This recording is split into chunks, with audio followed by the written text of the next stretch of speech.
Hello and welcome to Chicanime. My name is Lauren, and today I'm going to be looking at cut content from Overlord. This is an OVERLORD series where they discuss all the things that were cut from the manga. So some people have also suggested that I read some of it to sort of prepare for the movie, which I might do. Like, I haven't decided not to, but for now I will just watch the episodes about it. I just retain things better when it's spoken word, I think, as opposed to when I read it. But I still might try and find it and take a look. Like see if I can't find it for free anywhere. So that's like right now the main, but like that's the main thing I'm not reading anime for is I can't fund that. And I don't have a library card, and there's no guarantee that it would even be there. So that's the main reason I haven't actually like delved into some of the earlier light novel of Overlord. But if I can find it free someplace, I'll read it there. But in any case, the point being, I've been looking at some of like the power levels and some of like the world building stuff recently, but now we're going to look at some of the cut content. So just a quick shout out to patrons. So thank you to Aluminum Brain for watching these and enjoying the behind the scenes sort of content that we've been doing here in the run up to the movie. I've been enjoying these little lore drops and these like extras. So I really hope you all are as well. And this one, we'll start it. Overlord Season 1, cut content. What did the anime change? Let's go. As I've said before, Overlord as a series has quite a bit of depth to it. There's so much more to it than what we've seen in the anime. That doesn't mean the anime isn't good in its own way, but also just like I have had some people on the YouTube channel so far, like just boatloads of information have been passed on to me. So thank you so much for everyone who is like adding stuff. I really do appreciate it, and I love the backstory. I love getting to know more and more about everything that I've missed. So hopefully this series will also continue to fill in those blanks. But again, thank you so much for commenting and letting me know everything I'm not seeing. It does mean that there's a whole lot of lore and insight that we're missing out on. Excluded details with regards to the characters and the world that kind of change the way the story is depicted from light novel to anime. So, with Season 4 right around the corner, I figured now would be a good time to finally go back and see how many of you would actually be interested in this. I'm not sure if I'll be able to get through all 3 seasons in time, but if you do want to see more, then be sure to leave a like and comment. That way I can gauge how often I want to mix this type of video in with my regular content. Now, before we get started, this video was sponsored by Skillshare, one of the most extensive online learning communities. This was a long time ago. If you're one of the So, like, usually I do watch the ads, but this was a long time ago, and so there's no way that this particular code is still available. This was a long time ago. Skills that can help in the future. But Skillshare is still a thing. If you want to see if it still works, then this video, the original video, will be linked in the description below, and you can check it out from them. But I don't think that the codes will still work. Episode 1, The End and the Beginning, covering chapters 1 and 2 from Volume 1 of the light novel. In the near future of the early 2100s, the genre of games known as MMORPGs have been made possible via what's called a neuro-nano interface. This is a highly complex intracranial nanocomputer network that allows the players to experience the world of the game as if it was their own reality, physical sensation included. Fast forward to the year 2126, and the game we know as Yggrasil was released under the premise of being a sensory-based MMO. It was a new entry into the genre that would rise to the peak of popularity due to the immense level of freedom that it gave to its players. How much freedom? Cool. Well, take something as fundamental as the class system, for example. In the game of Yggrasil, there were over 2,000 different basic or advanced classes to choose from, each capable of being leveled up to a max of 15 levels.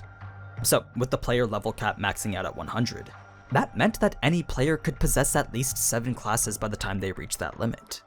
Of course, they could also possess 100 different classes each at level 1, but I'm sure you don't need me to tell you just how useless that build would be by the end of it. That would be bad. Now, aside from classes, players could also build their characters to have levels in one or multiple different races, of which there were 700 unique ones to choose from.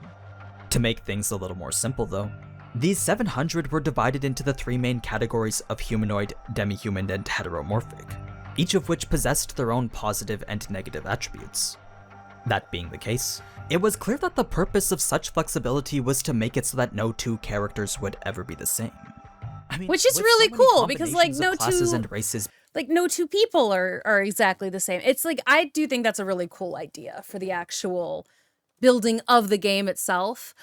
Like it offers as much actual creativity and, you know, nuances as in the real world, and I think that's really cool for an MMO, like an RPG. Like I think that's awesome. Being available to pick and choose from, the number of permutations for them quite literally approached infinity. And even if two people did purposely build the same character, their appearance and weapons could be customized any way they want via the in-game creator toolkit. Pretty much everything and anything could be modified the way the player wanted it to be. As for the game itself, well, there were 9 different worlds that made up the entirety of Yggrasil. One for each of the 9 realms of Norse mythology, and each expanding over an area that was 2 to 3 times larger than the city of Tokyo. This was the game in which many players like Satoru Suzuki fell in love with, and it's here that he was spending the game's final moments. Since the game's servers were shutting down after 12 long years now, Satoru had sent out an email to his 40 other guild members in hopes of one final reunion. But only 3 had actually ended up making an appearance. So, with nothing but free time until the servers shut down, Satoru began to reminisce on the former glory of how his guild used to be. As a group that had once ranked 9th out of all the guilds in the entire game, Yggrasil was now just barely in the top 30. Oof. That wasn't bad considering there weren't really any active members anymore, but it certainly didn't compare to how it was when they were actually playing. The only reason they'd been able to maintain such a ranking at all, though, was mainly because of all the items his former guildmates had left behind. You see, gear in Yggrasil was ranked by how much data it contained. The more data an item possessed, then the better of an item it was. So many of the items Momonga personally owned, as well as the ones left behind by his fellow guild members, were, as you'd expect, the highest rank of Divine. That said, all of this was contained within the legendary place known as the Great Tomb of Nazarick. The reason I say legendary is because this was the location where the largest army in the game's history was completely annihilated.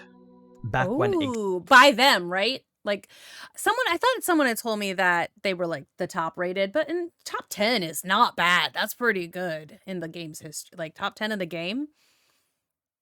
That's not bad at all. And then they totally had thousands of guilds trying to make a name for themselves. A massive alliance of over 1,500 players and NPCs had attempted and failed to raid the headquarters of this top 10 guild. Part of what made it difficult was that's awesome. You get everyone so butthurt about you that like they're like, this guild is too good. They have too much of a Nazarick was too OP. I love that. Good job, guys. Even though they weren't in even the number 1. They were... I'll give them props. So many kudos. The complex layout of each of the 10 underground levels. Floors 1 through 3 were parts of the grave. The 4th was an underground lake, 5th a glacier, 6th a jungle, 7th a lava pit, 8th a forest, and the last 2 being part of this castle-like shrine. Cool. Another part was the allowance of what's known as guard NPCs. Because Yggrasil was a guild that possessed a base larger than a castle, the game allowed them to create custom NPCs who could serve as a sort of defense mechanism. Okay, so how did they get the base to begin with? Did they just like create it slowly, like, you know, Minecraft or something? Or did they manage to find it or just snag? Like, how did the creation of this base come to be? So that it was larger than a castle, you know? How long did it take them to build it? Or that's my new question. There was a limit to the number of levels that you could put into them, but many were made just for the sake of immersion anyway.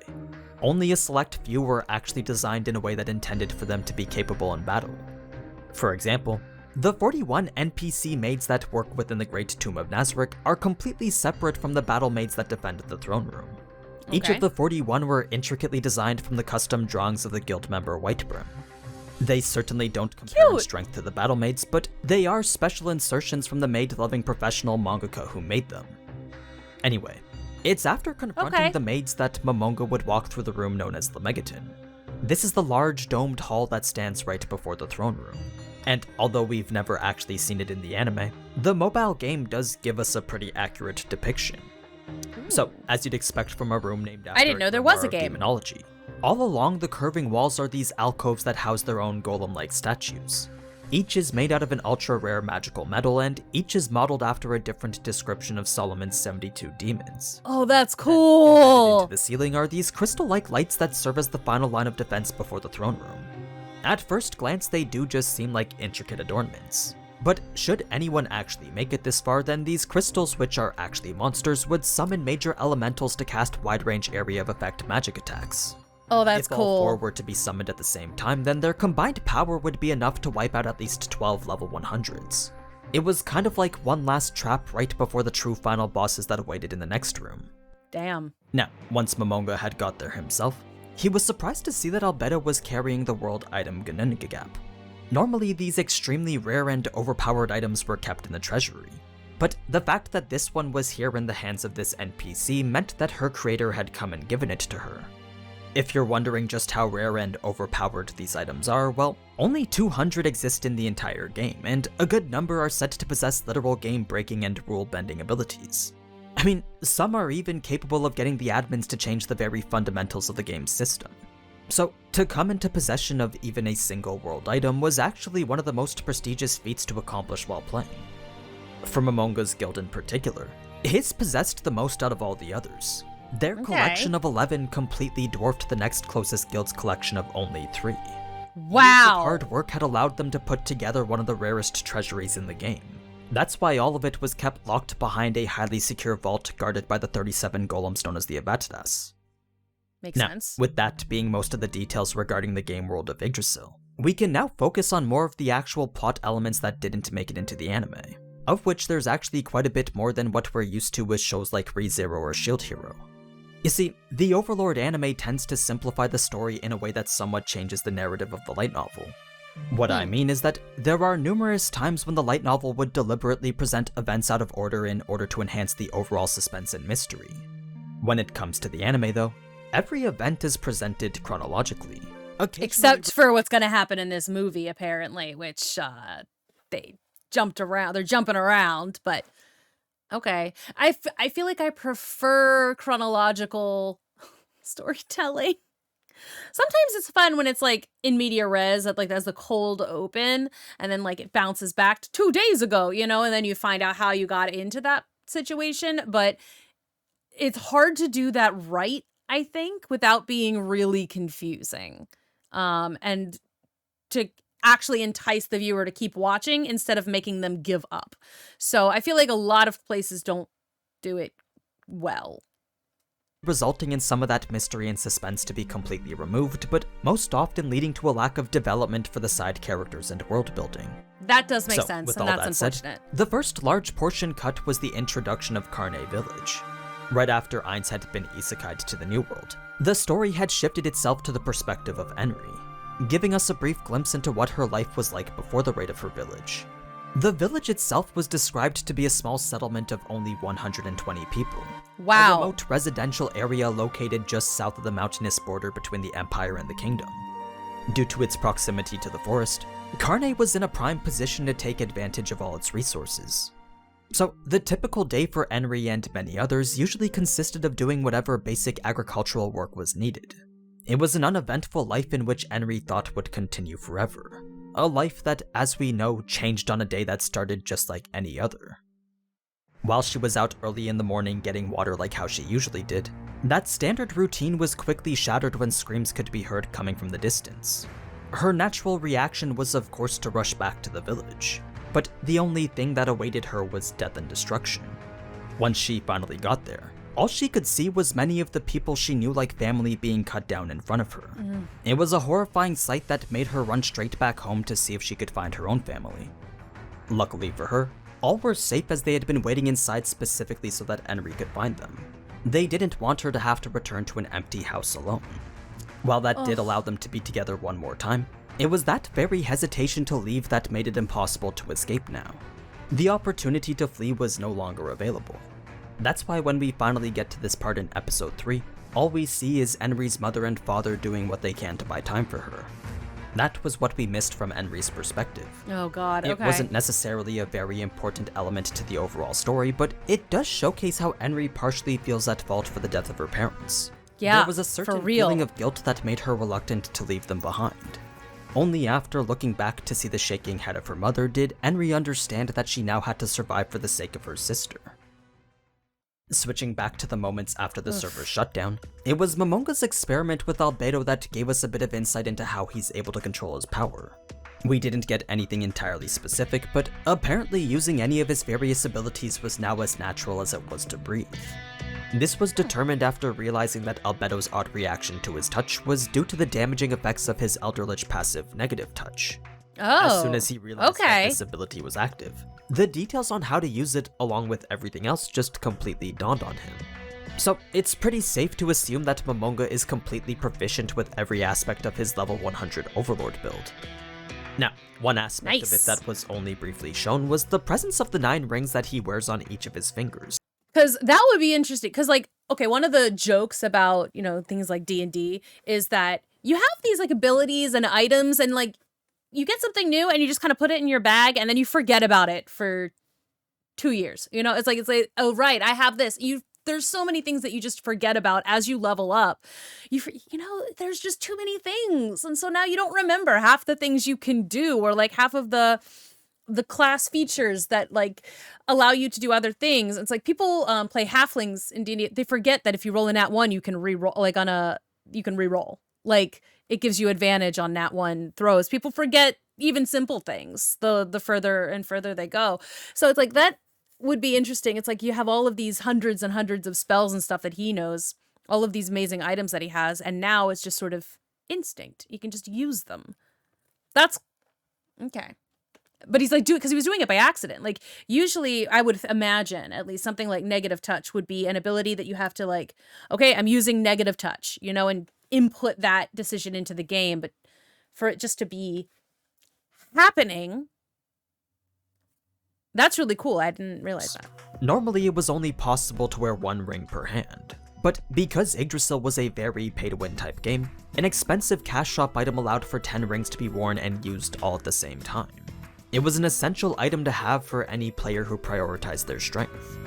As for the Ring of Einzulgon, well, this was a very crucial item for traversing Nazarick. Not only did it enable instant teleportation to any named room within the entire tomb, but it was also the only way to get into the treasury. Any other teleportation Okay. magic was completely blocked by the tomb's defenses. So, without that ring, a whole bunch of areas would become completely inaccessible.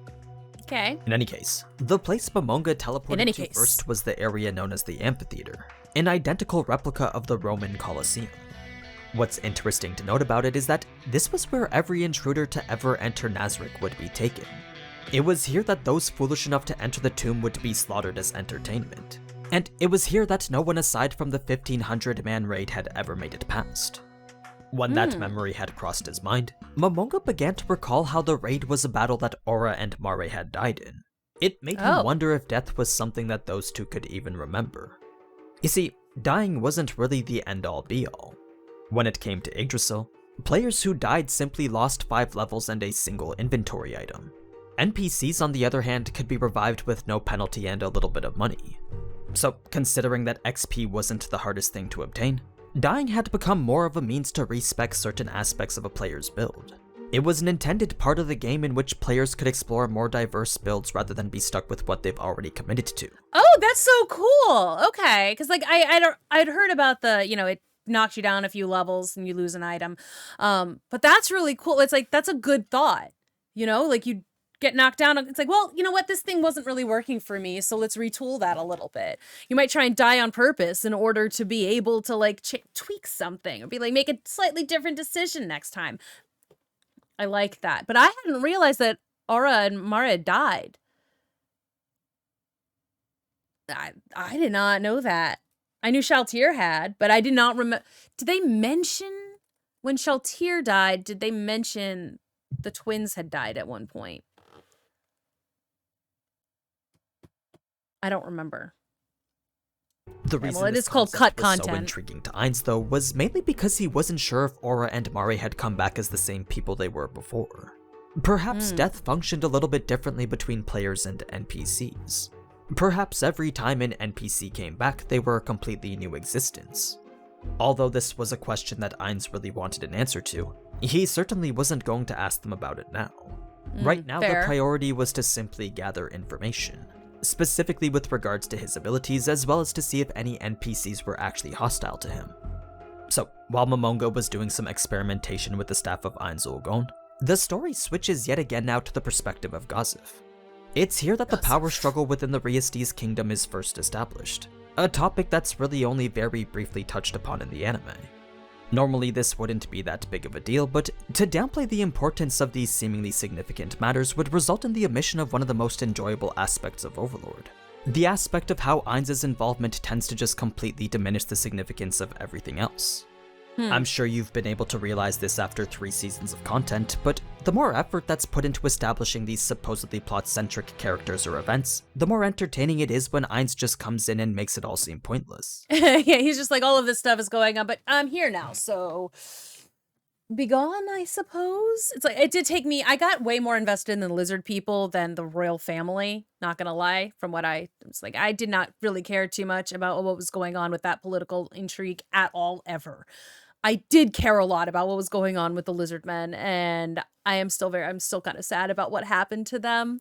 I didn't really care about the royal family ever, though. And like, they kept adding these, especially because, and maybe this was because they had to cut so much, but things like with the younger brother and the Marquis de Raven, like, I was like, I thought they were bad guys, but then it turned out maybe they weren't. And I'm like, but what did they're talking about the older brother, but he only shows up briefly to die later in the anime. And I'm just like, I don't care about anything except for like what's going on with like Lady Renner. She's terrifying.